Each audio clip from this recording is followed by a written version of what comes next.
നിമിഷപ്രിയയുടെ വധശിക്ഷയുമായി ബന്ധപ്പെട്ട കാര്യമാണ്. യമനിൽ വധശിക്ഷയ്ക്ക് വിധിക്കപ്പെട്ട് തടവിൽ കഴിയുന്ന നിമിഷപ്രിയയുടെ വധശിക്ഷ 1 മാസത്തിനുള്ളിൽ നടപ്പിലാക്കണം എന്ന രീതിയിൽ നിർദ്ദേശം വന്നു എന്ന വാർത്തയൊക്കെ കഴിഞ്ഞ ദിവസം ഇന്നലെ വൈകുന്നേരമൊക്കെ പുറത്തേക്ക് വരുന്നത് കണ്ടു. പക്ഷേ അതിലൊരു വ്യക്തത ഈ നിമിഷം വരെ വന്നിട്ടില്ല എന്നതാണ് ഏറ്റവും പ്രധാനപ്പെട്ട കാര്യം.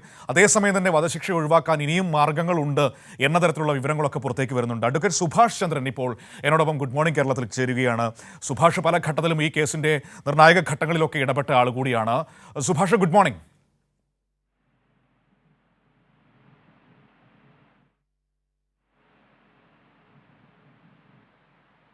അഡ്വക്കേറ്റ് സുഭാഷ് ചന്ദ്രൻ, സുഭാഷ് കേൾക്കാമോ?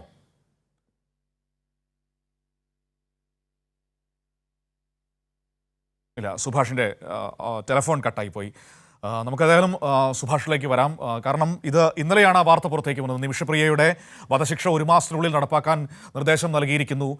ഈ ബ്ലഡ് മണി, അതായത് ഈ പണം സ്വീകരിക്കില്ല എന്ന നിലപാടിലേക്ക് ഈ കൊല്ലപ്പെട്ട വ്യക്തിയുടെ കുടുംബം പോയതുകൊണ്ട് തന്നെ അവർ വധശിക്ഷ നടപ്പാക്കണം എന്ന രീതിയിലേക്ക് കാര്യങ്ങൾ പോയത്. തലാൽ എന്ന് പറയുന്ന വ്യക്തിയാണ് കൊല്ലപ്പെട്ടത്. അപ്പോൾ ആ തലാലിൻ്റെ കുടുംബം ഈ പണം സ്വീകരിക്കില്ല എന്ന നിലപാട് സ്വീകരിച്ചു എന്നാണ് പറഞ്ഞു കേൾക്കുന്നത്. അവരുടെ ഗോത്രവുമൊക്കെയായി ചർച്ചകളൊക്കെ നടത്തിയിരുന്നു. പക്ഷേ അത് പണം സ്വീകരിക്കുന്നില്ല എന്ന ശിക്ഷ കൊടുക്കണം എന്ന നിലപാടിലേക്ക് അവർ എത്തുന്നു. അതിൻ്റെ ഫലമായി വധശിക്ഷ നടപ്പാക്കണം എന്ന നിർദ്ദേശം വന്നു 1 മാസത്തിനുള്ളിൽ എന്നാണ് കേട്ടത്. പക്ഷേ അതിലൊരു വ്യക്തത, ഒരു ഔദ്യോഗിക സ്ഥിരീകരണം ഈ നിമിഷം വരെ നമ്മുടെ മുന്നിൽ വന്നിട്ടില്ല.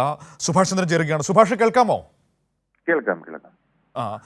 സുഭാഷ്, ഇപ്പോൾ നമ്മുടെ മുൻപിലേക്ക് വരുന്ന വാർത്ത, അതിലൊരു വ്യക്തത ഇതുവരെ വന്നിട്ടില്ല. നിങ്ങൾക്ക് എന്തെങ്കിലും അറിയിപ്പ് കിട്ടിയിട്ടുണ്ടോ? അതായത് 1 മാസത്തിനുള്ളിൽ വധശിക്ഷ നടപ്പാക്കണം എന്ന നിർദ്ദേശം വന്നു എന്നൊക്കെയാണ് കേൾക്കുന്നത്. എന്താണ് അറിയാൻ കഴിയുന്നത്?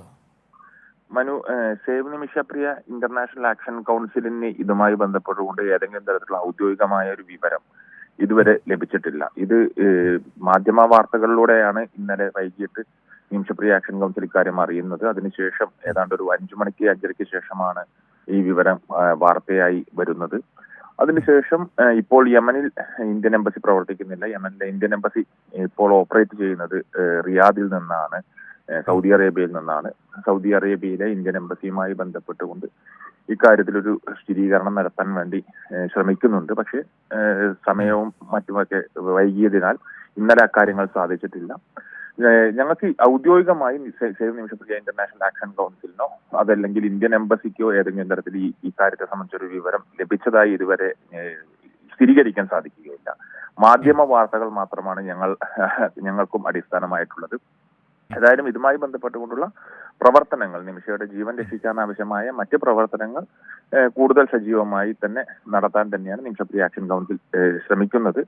ഇതിന്റെ എല്ലാ സാധ്യതകളും പരിശോധിച്ചുകൊണ്ട് ഇപ്പോൾ ഇത്തരത്തിൽ യമൻ ഞങ്ങൾ ഇതിൽ നിന്ന് മനസ്സിലാക്കുന്നത് ചില നിയമവൃത്തങ്ങളുമായി ഒക്കെ ബന്ധപ്പെട്ട ഇത് സ്വാഭാവികമായ ഒരു നടപടിക്രമം മാത്രമാണ്.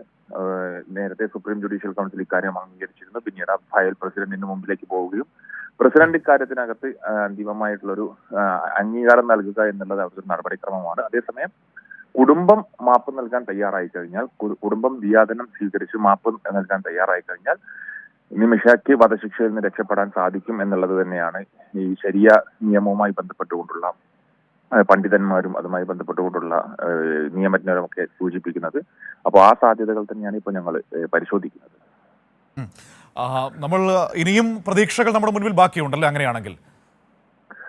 തീർച്ചയായും പ്രതീക്ഷകൾ ബാക്കിയുണ്ട്. പക്ഷെ ഞങ്ങളുടെ മുമ്പിൽ വലിയ രീതിയിലുള്ള വെല്ലുവിളികളും നിലനിൽക്കുകയാണ്. കാരണം ഇതുമായി ബന്ധപ്പെട്ടുകൊണ്ടുള്ള ഈ നിമിഷപ്രിയ ആക്ഷൻ കൗൺസിലിന്റെ പ്രവർത്തനങ്ങളുമായി ബന്ധപ്പെട്ടുകൊണ്ട് നേരത്തെ 1-ാം ഘട്ടം ഇതിന്റെ ചർച്ചകൾക്കായി പണം വേണമെന്ന് അവിടെ ഇക്കാര്യങ്ങൾ കൈകാര്യം ചെയ്യുന്ന ആളുകൾ ആവശ്യപ്പെട്ടിരുന്നു. ആ 1-ാം ഘട്ട പണം നൽകി കഴിഞ്ഞു. അത് കഴിഞ്ഞ് 2-ാം ഘട്ട പണം ആവശ്യപ്പെടുന്ന സമയത്ത് 1-ാം ഘട്ടത്തിന്റെ പ്രവർത്തനങ്ങളുടെ വിവരങ്ങൾ എന്താണ്, അതിന്റെ അപ്ഡേറ്റ്സ് എന്നുള്ളത് ചോദിക്കുന്ന സമയത്ത് അക്കാര്യങ്ങൾ സുതാര്യമായി നിമിഷപ്രിയ ആക്ഷൻ കൗൺസിലിനെ ധരിപ്പിക്കാൻ വേണ്ടി ഇക്കാര്യങ്ങൾ കൈകാര്യം ചെയ്തിരുന്ന ആളുകൾക്ക് വീഴ്ച സംഭവിച്ചിട്ടുണ്ടായിരുന്നു. പിന്നീട് ഇതുമായി ബന്ധപ്പെട്ടുകൊണ്ട് ആ സുതാര്യത, ആ അപ്ഡേറ്റ്സ് വന്നാൽ മാത്രമേ 2-ാം ഘട്ട പണം ലഭിക്കുകയുള്ളൂ എന്ന് പറയുന്ന സമയത്ത് വീണ്ടും നിർബന്ധിച്ച് 2-ാം ഘട്ട പണം അയപ്പിക്കുന്ന സാഹചര്യം ഉണ്ടായി. 2-ാം ഘട്ട പണം അയച്ചതിന് തൊട്ടുപുറകെയാണ് ഈ വാർത്തകൾ വരുന്നത് എന്നുള്ളത് കൊണ്ട് തന്നെ ഇക്കാര്യവുമായി ബന്ധപ്പെട്ടുകൊണ്ട് ചില കാര്യങ്ങൾക്കകത്ത് നിമിഷപ്രിയ ആക്ഷൻ കൗൺസിലിനും അവ്യക്തതയുണ്ട്. ചില നിമിഷപ്രിയ ആക്ഷൻ കൗൺസിലിന് ചില ആശങ്കകളുണ്ട്. ആ ആശങ്കകൾ കൂടി ദൂരീകരിച്ചുകൊണ്ട് വേണം ഈ പ്രവർത്തനങ്ങൾ മുന്നോട്ട് കൊണ്ടുപോകാൻ. ഏതായാലും ഒരു ജീവൻ രക്ഷിക്കുക, മലയാളിയായ ഒരു മൈഗ്രന്റ് ലേബറുടെ ഒരു പ്രവാസിയുടെ ജീവൻ രക്ഷിക്കുക എന്നുള്ള പ്രാധാന്യം തന്നെയാണ് ഞങ്ങൾ ഇപ്പോൾ നൽകുന്നത്. അതിന് സാധ്യമായ എല്ലാ ശ്രമങ്ങളും ഇതിനകത്ത് പ്രധാനപ്പെട്ട ഒരു റോൾ വഹിക്കാൻ സാധിക്കുക ഇന്ത്യൻ ഗവൺമെന്റിന് തന്നെയാണ്.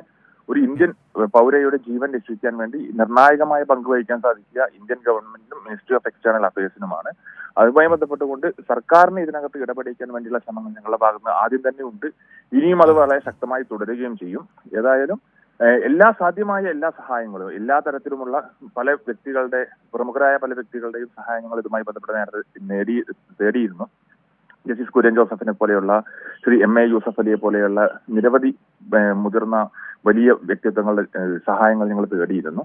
ഇതേപോലെയുള്ള ആരെ കൊണ്ടാണോ ഈ യമനിലെ ഈ കുടുംബത്തിൽ ബന്ധപ്പെടാൻ സാധിക്കുന്നത് അവരുമായി ബന്ധപ്പെട്ടുകൊണ്ട് ഈ പ്രവർത്തനങ്ങൾ നടത്താൻ വേണ്ടി, അതോടൊപ്പം തന്നെ സർക്കാരിന്റെ ഭാഗത്തുനിന്നുള്ള ഇടപെടലുകൾക്ക് ആവശ്യമായ സമ്മർദ്ദം കൂടുതൽ ശക്തമാക്കാനാണ് ഇപ്പോൾ നിമിഷപ്രിയ ആക്ഷൻ കൗൺസിൽ ശ്രമിക്കുന്നത്. Okay, thank you Subhash. ഈ വാർത്ത വന്ന പശ്ചാത്തലത്തിലാണ് വിളിച്ചത്. എന്താണ് നമുക്ക് ചെയ്യാൻ കഴിയുന്നത്, എന്താണ് ഒരു ഔദ്യോഗിക സ്ഥിരീകരണമുണ്ടോ എന്നറിയാൻ വേണ്ടി വിളിച്ചതാണ്. പിന്നീട് വരും സമയങ്ങളിൽ വിളിക്കാം. താങ്ക് യു രാവിലെ പ്രതികരിച്ചതിന്. സുഭാഷ് ചന്ദ്രൻ അഡ്വക്കേറ്റ്, നിമിഷപ്രിയ ആക്ഷൻ കൗൺസിലുമായി ബന്ധപ്പെട്ട് നമ്മളോട് എപ്പോഴും സഹകരിക്കുന്ന വ്യക്തി കൂടിയാണ്. സുഭാഷാണ് സംസാരിച്ചത്. ഏതായാലും